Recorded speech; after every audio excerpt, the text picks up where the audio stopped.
Hello everyone. आज की इस वीडियो में मैं डिस्कस करने जा रहा हूं एसिम्पटोट्स। सबसे पहले हम ये देखेंगे कि एसिम्पटोट्स होते क्या हैं। तो चलिए स्टार्ट करते हैं। मान लो हमारे पास कोई कर्व है ये, और एक स्ट्रेट लाइन हमारे पास है ये। अब मान लो कि यहाँ पे इस कर्व पे कोई पॉइंट है, पॉइंट P। अब मैं इस पॉइंट P से स्ट्रेट लाइन के ऊपर परपेंडिकुलर ड्रॉ करूंगा। ये मैंने परपेंडिकुलर ड्रॉ किया। अब मान लो कि इस पॉइंट P से जो परपेंडिकुलर डिस्टेंस होगा स्ट्रेट लाइन के ऊपर, उसको मैं नाम देता हूं D। अब हम इस पॉइंट P को थोड़ा ऊपर मूव करेंगे। मान लो P पॉइंट यहां पे आ गया, और यहां से परपेंडिकुलर डिस्टेंस ये D रहेगा। अब इस P पॉइंट को थोड़ा और ऊपर मूव करेंगे। मान लो ये पॉइंट P आ गया यहां पे, और ये परपेंडिकुलर डिस्टेंस अब होगा D। अब यहां पे हो क्या रहा है, जैसे जैसे हम इस पॉइंट P को ऊपर मूव कर रहे हैं, ये जो परपेंडिकुलर डिस्टेंस D है ये कम होता जा रहा है। यानी जैसे जैसे ये पॉइंट P इंफिनिटी को अप्रोच करेगा, ये जो परपेंडिकुलर डिस्टेंस D है वो जीरो को अप्रोच करेगा। अब अगर किसी कर्व और स्ट्रेट लाइन के लिए ऐसा हो रहा हो कि पॉइंट P जब इंफिनिटी को अप्रोच कर रहा हो, तो ये जो परपेंडिकुलर डिस्टेंस है वो जीरो को अप्रोच कर रहा हो, तब हम कहते हैं कि ये जो स्ट्रेट लाइन है ये एसिम्पटोट होता है इस कर्व का।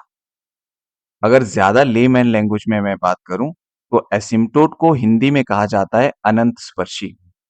अनंत का मतलब होता है इनफाइनाइट, और स्पर्शी का मतलब होता है टच करने वाला। Asymptote basically is a straight line which touches the curve at infinity.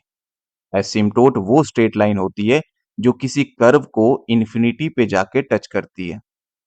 अब एसिम्पटोट क्योंकि स्ट्रेट लाइन होती है, तो एसिम्पटोट की equation y equal to m x plus c होगी। यानी एसिम्पटोट देखने में ऐसा होगा। एसिम्पटोट बेसिकली तीन टाइप के होते हैं, तो इसके टाइप डिस्कस कर लेते हैं। अब यहां पे अगर देखें, तो ये जो एसिम्पटोट है, ये वाली स्ट्रेट लाइन, ये पैरेलल टू एक्स एक्सिस है।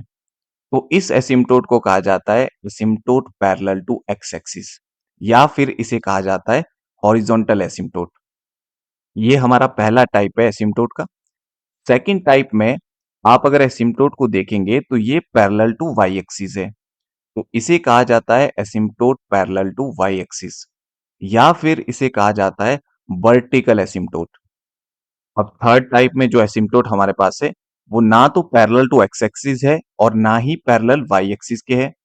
ऐसे एसिम्पटोट को कहा जाता है oblique asymptote, which is neither parallel to x axis nor parallel to y axis. तो ये तीन तरह के एसिम्पटोट हमारे पास होते हैं। अब हम कुछ क्वेश्चन डिस्कस कर लेते हैं। First question is find vertical and horizontal asymptotes of the curve this. हमारे पास कर्व दे रखी है, हमें इसके वर्टिकल और हॉरिजॉन्टल एसिम्पटोट फाइंड करने। सॉल्यूशन, सबसे पहले हम लिखेंगे गिवन कर्व इज, कर्व हमारे पास दे रखी है 3xy plus 5x minus 4y minus 3 equal to 0।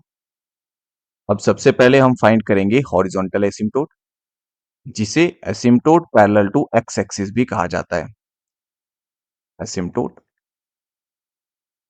Horizontal एसिम्पटोट find करने के लिए हम क्या करते हैं, हम फाइंड करते हैं coefficient of highest power of x.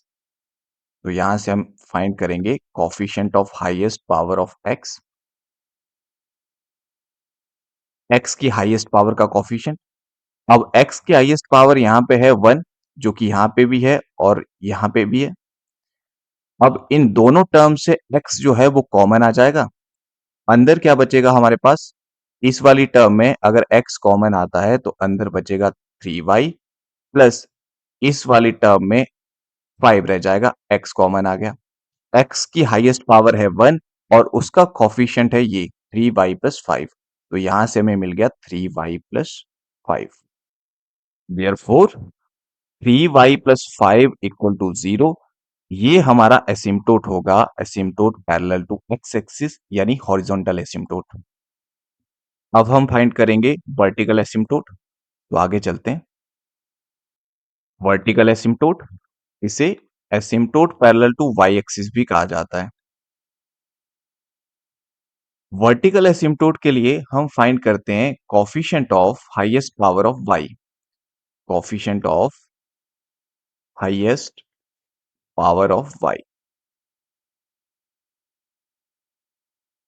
और वाई की हाईएस्ट पावर का कोफिशिएंट हमें कितना मिलेगा। अब अगर इस कर्व में हम देखें तो वाई की हाईएस्ट पावर है 1, और वाई की 1 पावर वाली टर्म यहां पे भी आपको मिलेगी और यहां पे भी मिलेगी।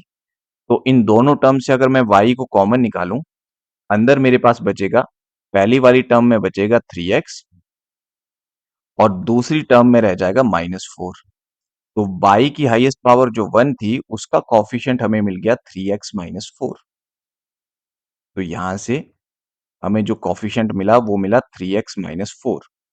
देयरफॉर 3x - 4 इक्वल टू 0, ये इक्वेशन होगी एसिम्पटोट पैरेलल टू y एक्सिस की। तो ये था हमारा पहला क्वेश्चन। चलते हैं नेक्स्ट क्वेश्चन पे।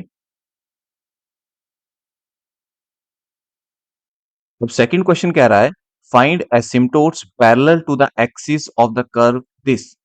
हमें एसिम्पटोट फाइंड करने हैं पैरेलल टू द एक्सिस, यानी एसिम्पटोट पैरेलल टू एक्स एक्सिस और एसिम्पटोट पैरेलल टू वाई एक्सिस, जिन्हें हम हॉरिजॉन्टल एसिम्पटोट और वर्टिकल एसिम्पटोट कहते हैं रिस्पेक्टिवली। तो इसका सॉल्यूशन स्टार्ट करते हैं। सॉल्यूशन, गिवन कर्व इज, यहां पे हमारे पास कर्व दे रखी है x square y square minus y square equal to 2। तो सबसे पहले हम फाइंड करेंगे asymptote parallel to x axis, जिसे हॉरिजॉन्टल एसिम्पटोट भी कहते हैं। तो इसके लिए हमने देखा था, हम फाइंड करते हैं coefficient of highest power of x, highest power of x, और एक्स की हाईएस्ट पावर है यहाँ पे 2 और उसका कोफिशिएंट है वाई स्क्वायर। तो यहां से हमें कोफिशिएंट मिला वाई स्क्वायर, देयरफॉर यहां से हमें मिलेगा वाई स्क्वायर इक्वल टू 0।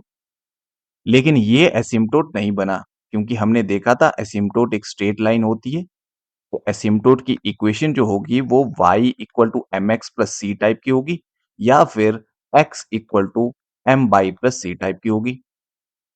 यानी x और y में ये लीनियर होती है इक्वेशन। x और y की जो पावर रहती है हाईएस्ट वो 1 होती है। यहाँ पे हमें पावर 2 दिखी, यानी ये स्ट्रेट लाइन नहीं है, लेकिन यहां से हमें लीनियर फैक्टर मिल जाएगा। अगर हम y की वैल्यू फाइंड करें तो y की वैल्यू हमें यहाँ से मिलेगी y इक्वल टू 0, और ये हमारा एसिम्पटोट रहेगा, एसिम्पटोट पैरेलल टू एक्स एक्सिस, क्योंकि ये लीनियर है y में, और लीनियर है y में तो ये एक स्ट्रेट लाइन बनेगी। अब इसके बाद फाइंड करेंगे asymptote parallel to y axis, asymptote parallel to y axis. उसके लिए हम फाइंड करते हैं coefficient of highest power of y, coefficient of highest power of y। अब अगर हम कर्व को देखें, कर्व में y की हाईएस्ट पावर है 2, और y की 2 पावर वाली टर्म यहाँ पे भी है और यहाँ पे भी है। इन दोनों टर्म से अगर मैं y स्क्वायर को कॉमन निकालूं, अंदर हमारे पास बचेगा एक्स स्क्वायर माइनस 1, यानी y स्क्वायर का जो कोफिशिएंट होगा वो होगा एक्स स्क्वायर माइनस 1। तो यहां से हमें मिला coefficient of highest power of y equal to square minus 1। Therefore यहां से हम करेंगे एक्स स्क्वायर माइनस 1 को पुट इक्वल टू 0। अब ये जो है ये लाइन तो बनी नहीं, क्योंकि इक्वेशन लीनियर नहीं है, यहाँ पे पावर 2 है। तो अब हम देखेंगे क्या इसके लीनियर फैक्टर बन पाएंगे। तो यहां से हमें क्या मिलेगा, एक्स स्क्वायर माइनस 1 को मैं लिख सकता हूँ 1 का स्क्वायर इक्वल टू 0, इम्प्लाइज यहाँ पे a square minus b square का फॉर्मूला यूज करेंगे तो यहां से मिलेगा x minus 1 into x plus 1 equal to 0। This implies, अब दो फैक्टर का प्रोडक्ट 0 है, यानी either x minus 1 equal to 0 और एक्स प्लस 1 इक्वल टू 0। ये हमारे लीनियर फैक्टर्स बने, यानी ये दोनों लाइंस बनेगी, और ये दोनों एसिम्पटोट रहेंगे, एसिम्पटोट पैरेलल टू वाई एक्सिस। तो यहां से हमें दो एसिम्पटोट मिले पैरेलल टू वाई एक्सिस। अब चलते हैं नेक्स्ट क्वेश्चन की तरफ। क्वेश्चन नंबर 3 में भी हमें asymptote parallel to the axis find करने हैं इस कर्व के। तो इसका सॉल्यूशन करते हैं। हमारे पास कर्व दे रखी है x square y square plus y square equal to 1। पहले हम फाइंड करेंगे asymptote parallel to x axis. Asymptote parallel to x axis. अब इसके लिए हम फाइंड करते हैं coefficient of highest power of x. मैं शॉर्ट में लिख रहा हूं। अब यहां पे अगर x की हाईएस्ट पावर देखें तो x की हाईएस्ट पावर है 2 और उसका कोफिशिएंट है वाई स्क्वायर, तो यहां से हमें मिलेगा वाई स्क्वायर। देयरफॉर हम वाई स्क्वायर को पुट करते हैं इक्वल टू 0 और यहां से हमें मिल जाएगा linear factor y equal to 0 और ये y इक्वल टू 0 हमारा एसिम्प्टोट रहेगा पैरेलल टू x एक्सिस। अब हम फाइंड करेंगे asymptote parallel to y axis. Asymptote parallel to y axis जिसे हम वर्टिकल एसिम्प्टोट भी कहते हैं। इसके लिए हम फाइंड करते हैं coefficient of highest power of y और y की हाईएस्ट पावर का कोफिशिएंट हमें कितना मिलेगा। y की हाईएस्ट पावर है 2 और y की 2 पावर वाली टर्म ये भी है और ये भी है। इन दोनों से y स्क्वायर हम कॉमन निकालेंगे, अंदर हमारे पास बचेगा x स्क्वायर प्लस 1। तो यहां से y की हाईएस्ट पावर का कोफिशिएंट हमें मिला x स्क्वायर प्लस 1। देयरफॉर यहां से हमें मिल जाएगा x square plus 1 equal to 0 और यहां से हम x की वैल्यू फाइंड करेंगे। x स्क्वायर हमें मिलेगा -1 और x की वैल्यू हमें मिल जाएगी प्लस माइनस अंडर रूट -1, यानी यहां से हमें x की वैल्यू मिलेगी plus minus iota. This implies यानी यहां से हमें x की एक वैल्यू मिली आयोटा और एक वैल्यू मिली माइनस आयोटा। अब क्योंकि एसिम्प्टोट जो है वो स्ट्रेट लाइन होती है और स्ट्रेट लाइन रियल होती है, इमेजिनरी नहीं हो सकती। यहां से हमें इमेजिनरी वैल्यू मिली दोनों, यानी यहां से कोई भी एसिम्प्टोट हमें नहीं मिलेगा। तो इस कर्व के लिए बाई एक्सिस के पैरेलल कोई भी एसिम्प्टोट नहीं है। तो ये सॉल्यूशन था इस क्वेश्चन का। अब चलते हैं नेक्स्ट क्वेश्चन की तरफ। Question number 4 is find all the asymptotes of the curve this. हमारे पास एक कर्व गिवन है, हमें इसके सारे एसिम्प्टोट्स फाइंड करने हैं। सारे एसिम्प्टोट का मतलब इस बार हमें asymptote parallel to x axis find करने हैं, asymptote parallel to y axis find करने हैं और साथ में ओब्लिक एसिम्प्टोट भी फाइंड करने हैं। तो चलिए स्टार्ट करते हैं इसे। सॉल्यूशन गिवन कर्व हमारे पास दे रखी है x cube plus 2x square y minus x y square minus 2y cube plus x y minus y square minus 1 equal to 0। पहले हम फाइंड करेंगे asymptote parallel to x axis. इसके लिए हमें चाहिए होता है coefficient of highest power of x और x की हाईएस्ट पावर यहाँ पे 3 है और इस टर्म का कोफिशिएंट है 1। अब एसिम्प्टोट क्योंकि एक स्ट्रेट लाइन होती है जो कि देखने में y equal to m x plus c type का होता है, यहाँ पे x की हाईएस्ट पावर 1 होनी चाहिए यानी लीनियर पावर। अब यहाँ पे हमें कोफिशिएंट जो है वो कांस्टेंट मिला, ये लाइन तो नहीं बन सकती, तो हम क्या लिखेंगे यहाँ पे विच इज कांस्टेंट। ये कांस्टेंट है। Therefore, there is no asymptote parallel to x-axis. There is no asymptote parallel to x-axis. x-axis के पैरेलल कोई भी एसिम्प्टोट नहीं होगा इस कर्व का। अब हम फाइंड करेंगे asymptote parallel to y-axis। Asymptote parallel to y-axis। उसके लिए हमें चाहिए होता है coefficient of highest power of y।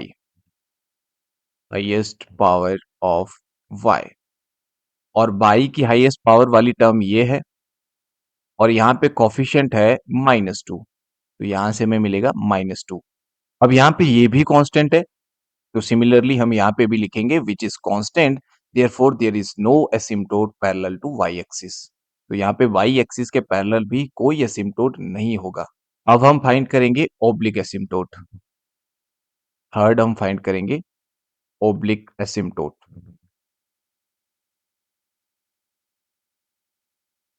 अब इसके लिए सबसे पहले मैं कर्व लिख लेता हूँ। कर्व हमारे पास थी x cube plus 2x square y minus x y square minus 2y cube plus x y minus y square minus 1 equal to 0। अब ओब्लिक एसिम्प्टोट फाइंड करने के लिए हम क्या करते हैं, हम सबसे पहले पुट करते हैं x को 1 और y को m, और यहां से हम फाइंड करते हैं फाई।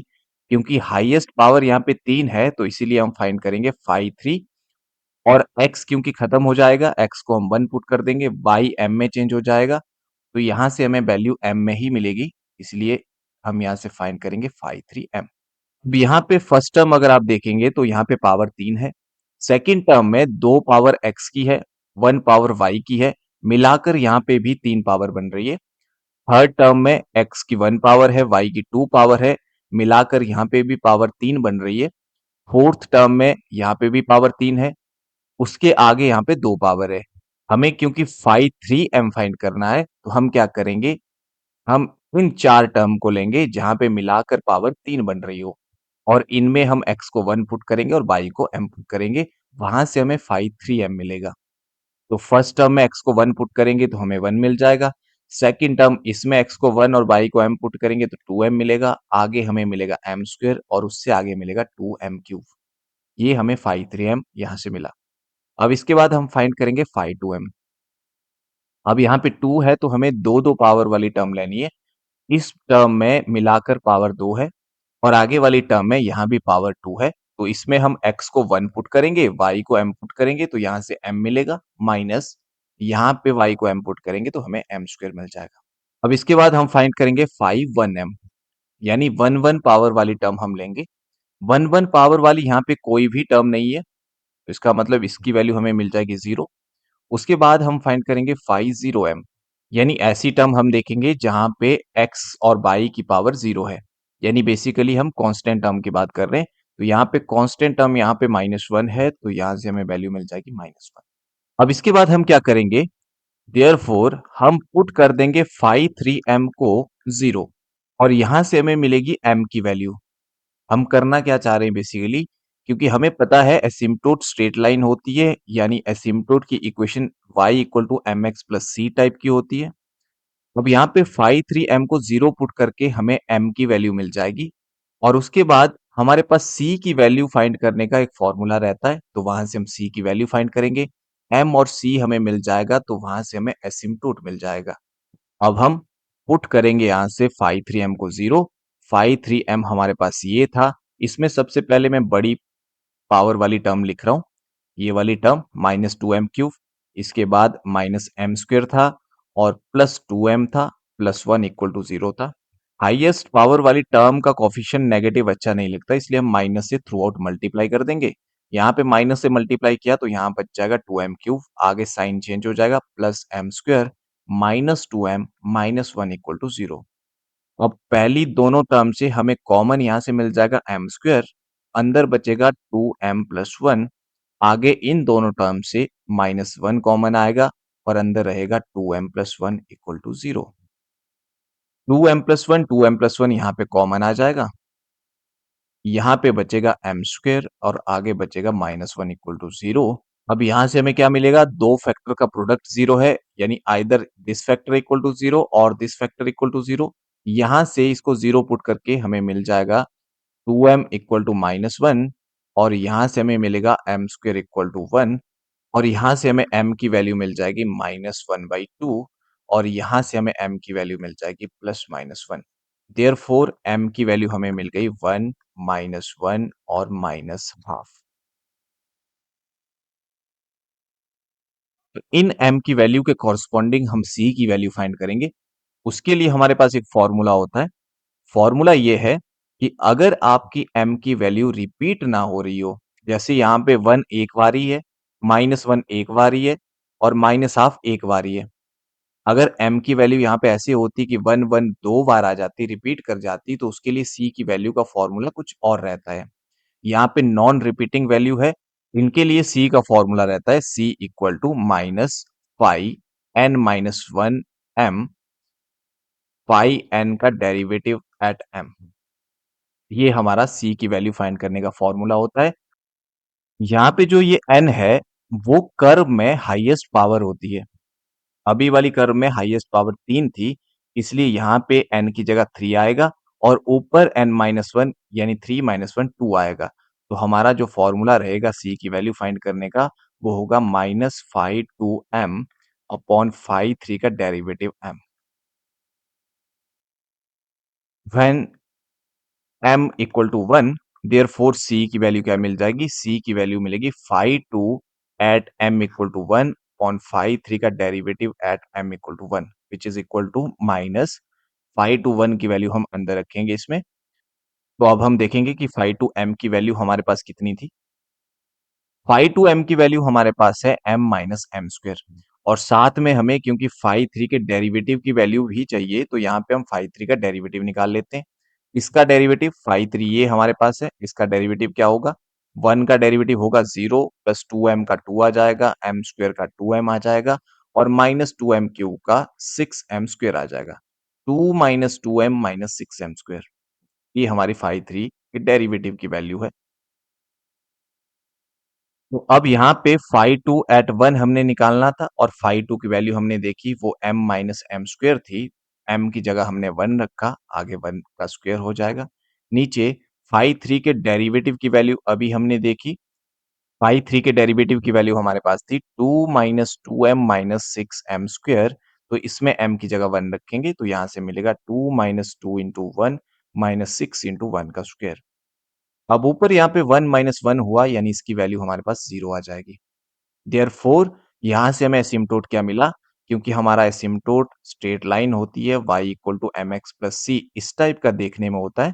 तो m की वैल्यू इस बार हमारी वन थी तो यहाँ से एसिम्पटोट मिला y इक्वल टू एम की जगह वन रखा, c की जगह जीरो रखा, that is y minus x equal to zero. ये हमारा एक ओब्लिक एसिम्पटोट रहेगा। अब हम m equal to minus one के कॉरस्पॉन्डिंग c की वैल्यू फाइंड करेंगे। आगे चलते हैं। When m equal to minus one therefore हमारा जो c होगा वो होगा minus five two at m equal to minus one upon five three का derivative at m equal to minus one. तो यहां से हमें क्या मिलेगा, माइनस बाहर। फाइव टू की वैल्यू हमने देखी थी m माइनस एम स्क्वेयर थी तो m की जगह पे माइनस वन रखेंगे तो यहां से हमें ये मिलेगा अपॉन फाइव थ्री के डेरिवेटिव की वैल्यू हमने देखी थी कि two minus two m minus six m square ये थी हमारे पास। तो यहाँ पे हम m की जगह पे माइनस वन रखेंगे तो हमारे पास कुछ ऐसा हमें मिलेगा। ऊपर आ जाएगा माइनस वन, आगे माइनस माइनस वन का स्क्वायर प्लस वन होता है तो ये आ जाएगा और नीचे आएगा टू, ये वाले माइनस से पॉजिटिव हो जाएगा plus two minus six. Minus one minus two होता है, बार वाले माइनस से प्लस टू हो जाएगा, नीचे आएगा फोर माइनस सिक्स यानी माइनस टू, यहाँ से वैल्यू कैंसिल होगी तो यहाँ से हमें वैल्यू मिलेगी minus one. m equal to minus one के कॉरस्पॉन्डिंग हमें c की वैल्यू मिली माइनस वन। देयरफॉर यहाँ से हमें एसिम्पटोट क्या मिलेगा, y equal to m, m की वैल्यू थी minus one into x plus c की वैल्यू भी माइनस वन है। दैट इज यहाँ से हमें मिला y plus x plus one equal to zero. ये हमारा एसिम्पटोट रहेगा एक। अब थर्ड हमारे पास m की वैल्यू थी माइनस हाफ, इसके कॉरस्पॉन्डिंग c की वैल्यू हमें मिलेगी minus five two at m equal to minus half divided by five three का derivative at m equal to minus half. अब यहां से हमें क्या मिलेगा, माइनस फाइव टू में m की जगह पे हम माइनस हाफ रखेंगे तो यहां से हमें मिल जाएगा, क्योंकि five two m minus m square था, m की जगह minus half minus minus half का स्क्वेयर ये हमें यहाँ पे मिलेगा डिवाइडेड बाई, और फाइव थ्री के डेरिवेटिव की वैल्यू थी two minus two m minus six m square. तो यहां से हमें मिलेगा two minus two into minus half minus six into minus half का स्क्वेयर।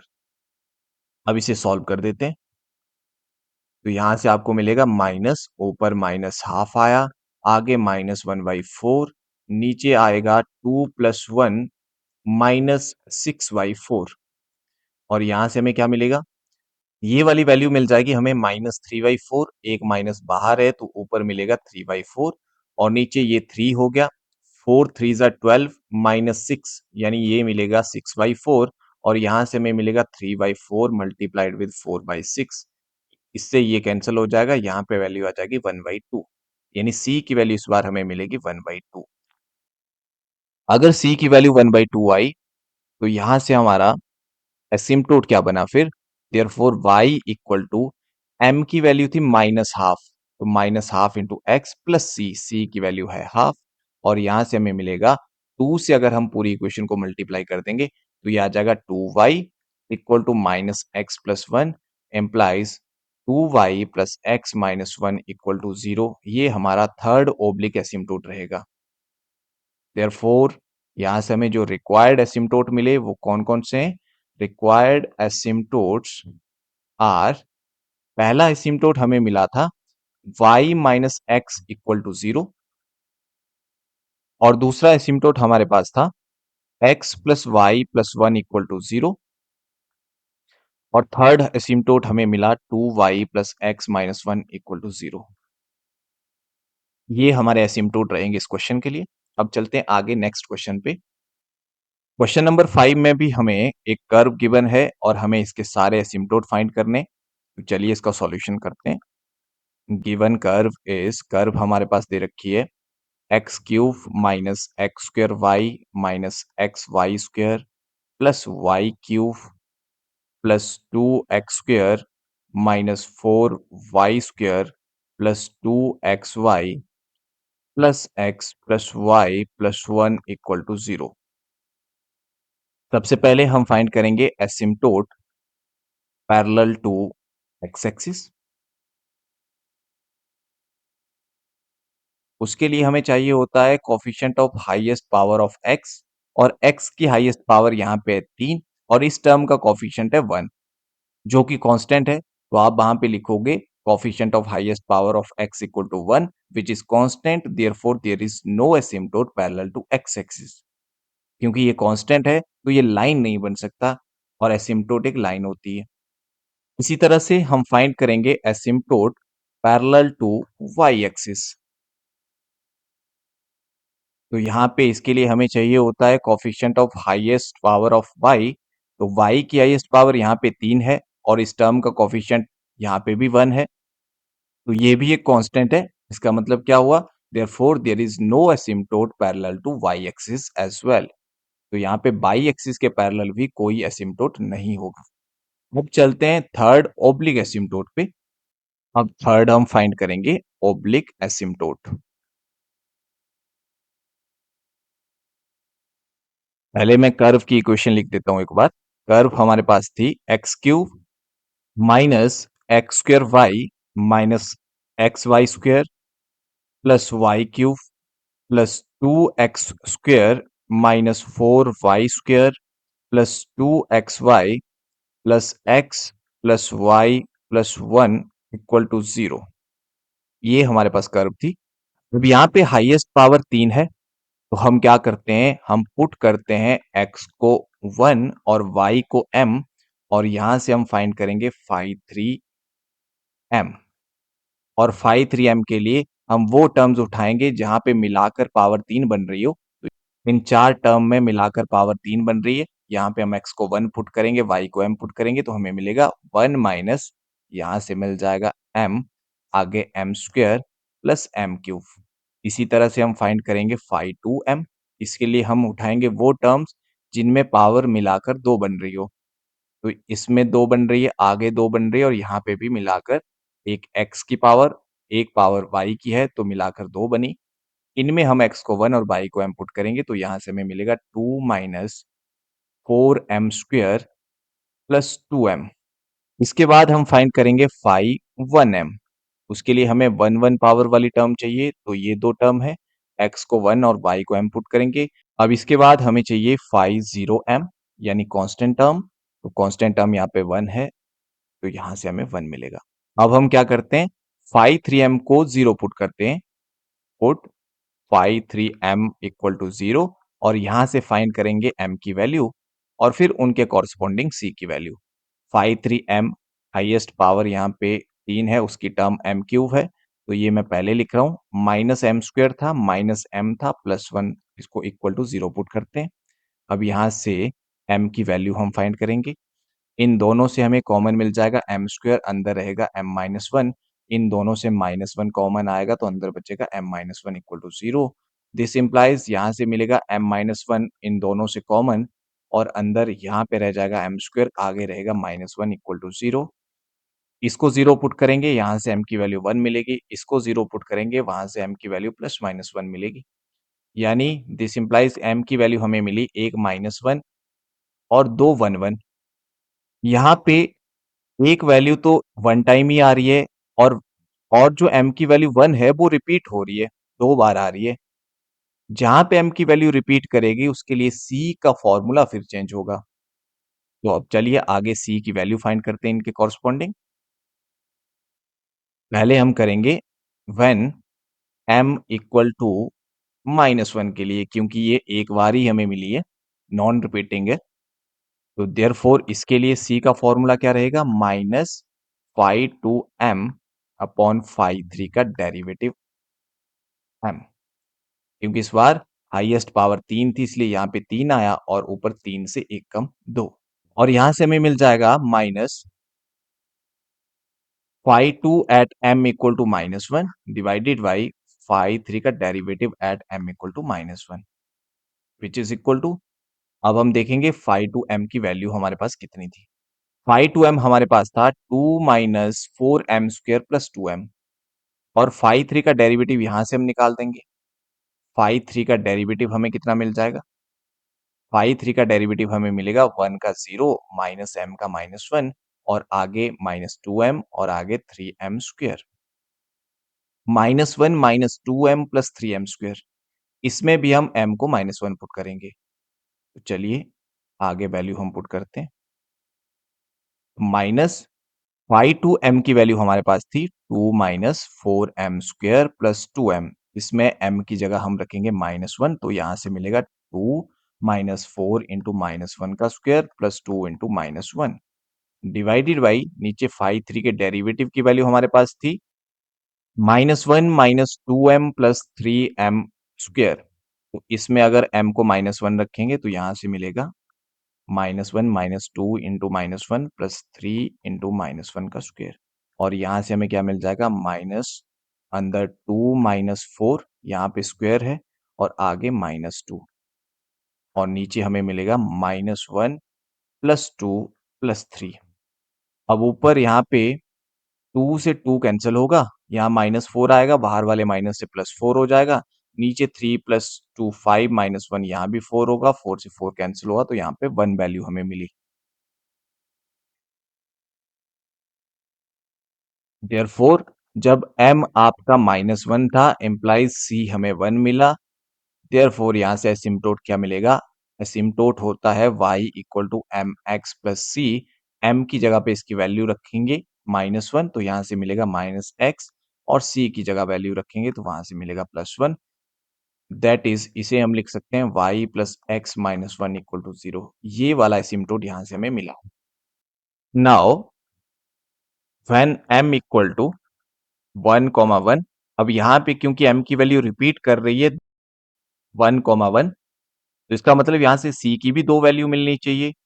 तो जब m की वैल्यू रिपीट करे तो उसके लिए c का फॉर्मूला क्या रहता है? c फाइंड करने का फॉर्मूला होता है c square upon factorial 2 pi n, इसका double derivative, plus c pi n minus 1 इसका single derivative, plus pi n minus 2 equal to 0। Therefore अब क्योंकि यहाँ पे जो n होता है वो हाईएस्ट पावर होती है, जो कि इस क्वेश्चन में 3 थी, तो यहाँ पे फॉर्मूला क्या बन जाएगा? C square upon 2 factorial, phi 3 double derivative, plus c phi यहाँ पे 2 आ जाएगा सिंगल डेरिवेटिव, प्लस आगे फाई 1 इक्वल टू 0। ये यहाँ पे क्वाड्रेटिक इक्वेशन आपको मिल जाएगी सी में, तो यहाँ से सी की 2 वैल्यू हमें मिलेगी। अब हमें ये वैल्यू फाइंड करनी पड़ेगी फाई 3 के डबल डेरिवेटिव की value at m equal to 1 पे हम बात करेंगे, तो यहाँ पे m को हम 1 रख देंगे। तो नाउ फाई 3 के डबल डेरिवेटिव की value at m equal to 1 पे हमें कितनी मिलेगी वो हम देखेंगे, और हमें फाइंड करना है फाई 2 का derivative at m equal to 1, और इसके बाद हमें चाहिए 5 1 एट m इक्वल टू 1। ये 3 वैल्यू हमें यहाँ से निकालनी है। फिर इन 3 वैल्यू को हम इस इक्वेशन में रखेंगे तो हमें c की वैल्यू मिल जाएगी। तो चलिए इन वैल्यूज को हम देख लेते हैं।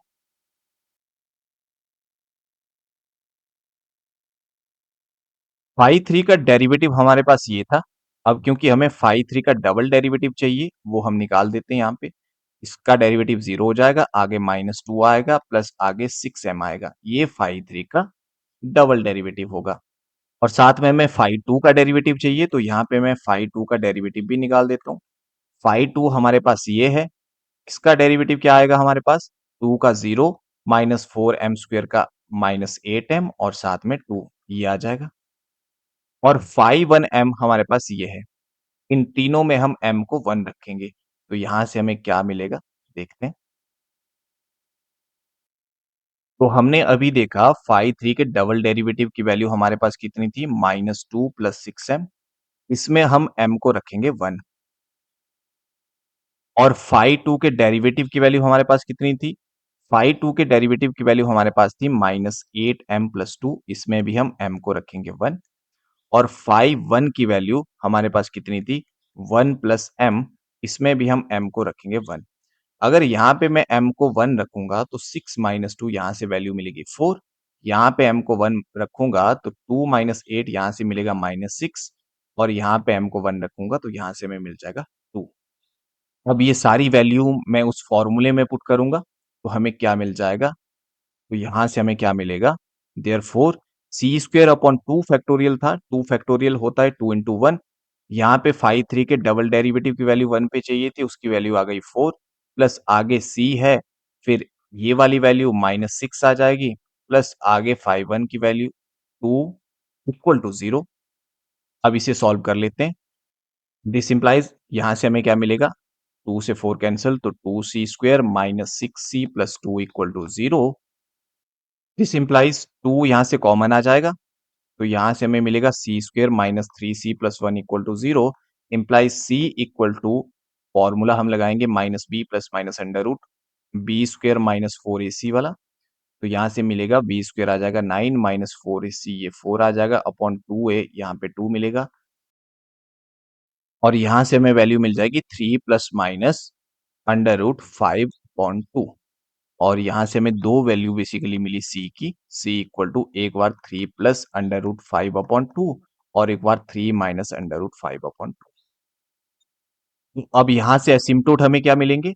देयरफॉर एसिम्प्टोट हमें मिलेगा y = m। m हमारे पास था 1, तो m × x, तो यहाँ से x आ जाएगा, प्लस c की एक वैल्यू हमें ये मिली है तो ये हम रख देंगे। और दूसरा एसिम्प्टोट हमें मिल जाएगा y = m। m की जगह 1 रखेंगे, x + c और c की सेकंड वैल्यू ये हमारे पास है। तो ये दो एसिम्प्टोट हमें यहाँ से मिलेंगे। दैट इज, इसे थोड़ा सा सिंप्लीफाई कर लेते हैं। 2 से पूरी इक्वेशन को हम मल्टीप्लाई कर देंगे तो वहां से हमें मिलेगा 2y - 2x = 3 + √5। एक ये एसिम्प्टोट हो जाएगा और यहाँ से मिलेगा 2y - 2x = 3 - √5। ये सेकंड एसिम्प्टोट हो जाएगा। और एक एसिम्प्टोट हमें पहले मिल चुका था, वो था हमारे पास x + y - 1 = 0। तो ये 3 रिक्वायर्ड एसिम्प्टोट रहेंगे इस कर्व के लिए। आज की इस वीडियो के लिए इतना ही। बाकी मिलते हैं नेक्स्ट वीडियो के साथ। So thank you.